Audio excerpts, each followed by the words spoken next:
et bienvenue dans Kinemax 7. On compte en France quelques 6000 entorses par jour.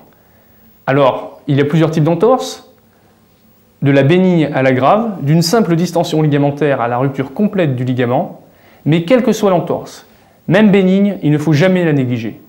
Et l'entorse de cheville la plus fréquemment rencontrée est celle du ligament latéral externe de la cheville, et plus particulièrement du faisceau antérieur de ce ligament latéral externe.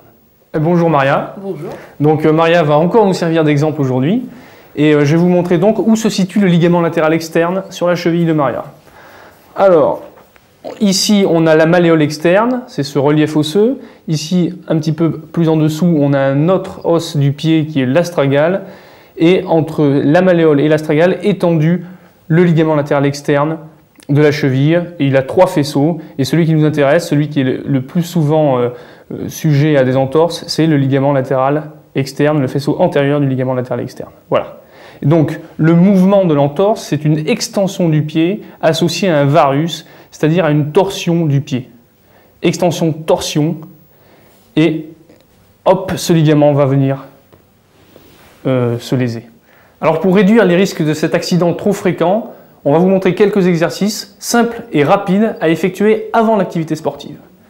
Alors, Maria, voilà, tu vas effectuer des mouvements de rotation du pied. Je vais remonter un petit peu ça pour que nos chers téléspectateurs puissent apprécier les mouvements dans toute leur grâce. Alors vas-y, tu fais des mouvements de rotation du pied, très bien. Voilà. Allez, très bien. Et alors tu vas loin, loin, loin les pointes le plus bas possible et quand tu remontes, les pieds vont le plus haut possible. Alors vas-y, tu essayes de les faire le plus harmonieusement possible. Il faut que le mouvement devienne de plus en plus fluide. Au départ, on a un mouvement qui est un petit peu saccadé, puis petit à petit, ça devient de plus en plus fluide.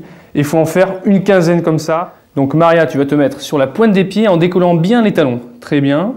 Tu relâches et tu décolles la pointe des pieds. Tu reviens sur la pointe des pieds, tu décolles les talons. Très bien, tu relâches, tu décolles la pointe des pieds. Encore. Et vous faites cet exercice une quinzaine de fois. Sur la pointe des pieds et tu décolles. Voilà, tu décolles bien les talons et après tu reposes les talons et tu décolles la pointe des pieds le plus haut possible. Donc c'est pas grave s'il y a des petites pertes d'équilibre, au contraire ça fait travailler la cheville en équilibre, ça sollicite bien les muscles. Mais là quand même ça fait 2 pertes d'équilibre Maria. C'est bien mais pas top. Allez, on continue Maria. Tu te mets sur la pointe des pieds, tu décolles bien les talons. Voilà, tu fais l'avant et puis l'arrière, hop, dès que tu sens que tu repars, tu repars en avant. Et voilà, très bien. Voilà, tu décolles la pointe des pieds, tu retournes sur la pointe, tu décolles le talon. Tu repars sur le talon, tu décolles la pointe des pieds, tu repars sur la pointe, tu décolles le talon le plus haut possible. Très bien. Hein, puisqu'on les a fait travailler un petit peu, c'est le seul étirement que je vous propose avant d'attaquer le sport. Donc, tu recules un petit peu ta jambe, tu poses bien le talon, Maria, tu tends le genou derrière. Et là, tu viens fléchir avec ton genou gauche en avant.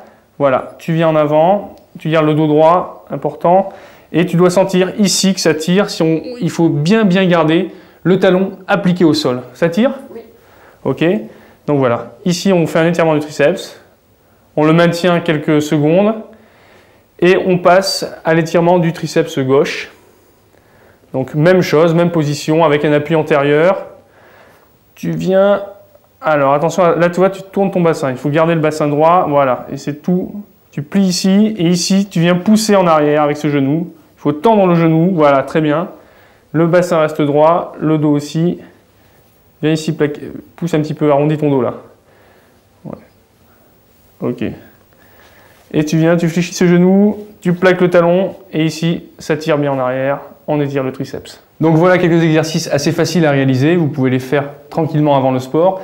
Et je vous rappelle juste qu'une entorse bénigne de cheville, ça met 3 semaines à se soigner. Donc, faites ces exercices afin de réduire les risques d'entorse sur le terrain ou pour n'importe quel sport. Et surtout aussi, veillez à vous chausser correctement. Et il faut vraiment que la chaussure soit adaptée au type de sport que vous pratiquez. Donc Maria, toi ton sport préféré c'est le rugby. Ben, je te laisse, tu peux aller pratiquer ton sport préféré et puis je te dis à bientôt. Et quant à vous, je vous retrouve très bientôt pour une prochaine émission. Au revoir.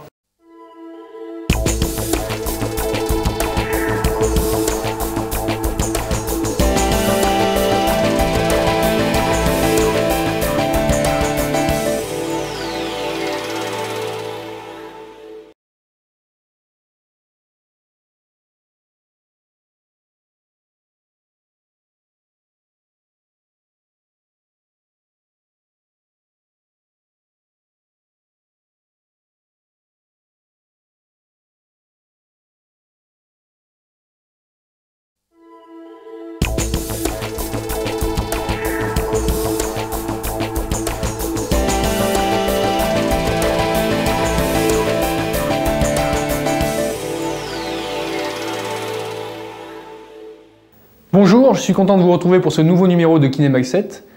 Et je vous rappelle que le spectre de l'entorse a déjà plané sur l'émission, mais aujourd'hui il est bel et bien présent puisque Maria nous arrive avec une entorse qu'elle vient de se faire sur le terrain de rugby.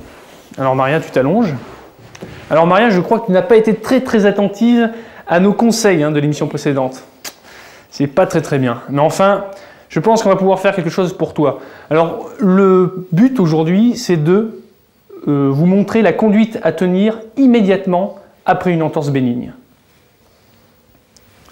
Alors, ici c'est une entorse de la cheville gauche. On va enlever la chaussette en essayant d'être le plus délicat possible. Voilà. Alors immédiatement, il y a un seul mot d'ordre, c'est le mot ICER. Alors ICER, ça nous vient d'outre-Manche. C'est un concept anglais. Et en fait, on va décrire ICER en 4 lettres. I-C-E-R. I, ice, c'est la glace. Et le premier geste à tenir lors d'une entorse, voilà, c'est de la glacer.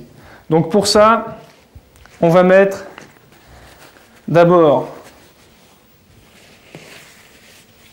un tissu d'interposition entre la glace et la peau. Et puis ensuite, on prend un pack froid et on enveloppe bien la cheville et la partie lésée avec de la glace. Donc voilà, et cette glace, elle est là pour, si vous voulez, éviter une trop grande inflammation de la zone lésée. Alors la deuxième lettre, c'est pour compression. On va venir comprimer la zone lésée. Alors Maria, tu vas venir mettre le pied un petit peu en dehors de la table. Et avec une bande élastique, on vient comprimer la zone lésée pour éviter le développement d'un œdème.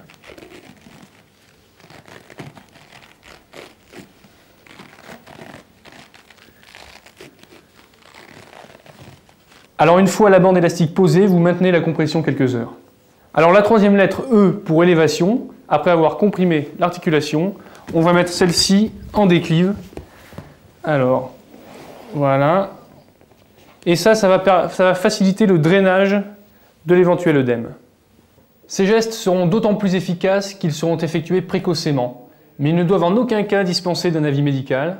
Alors Maria, je pense que, et surtout s'il y a une ecchymose d'ailleurs, si vous voyez qu'au niveau, du traumatisme, on a un bleu qui se forme, il faut aller consulter un médecin, donc Maria. Maintenant, tu peux filer chez ton toubib. Allez.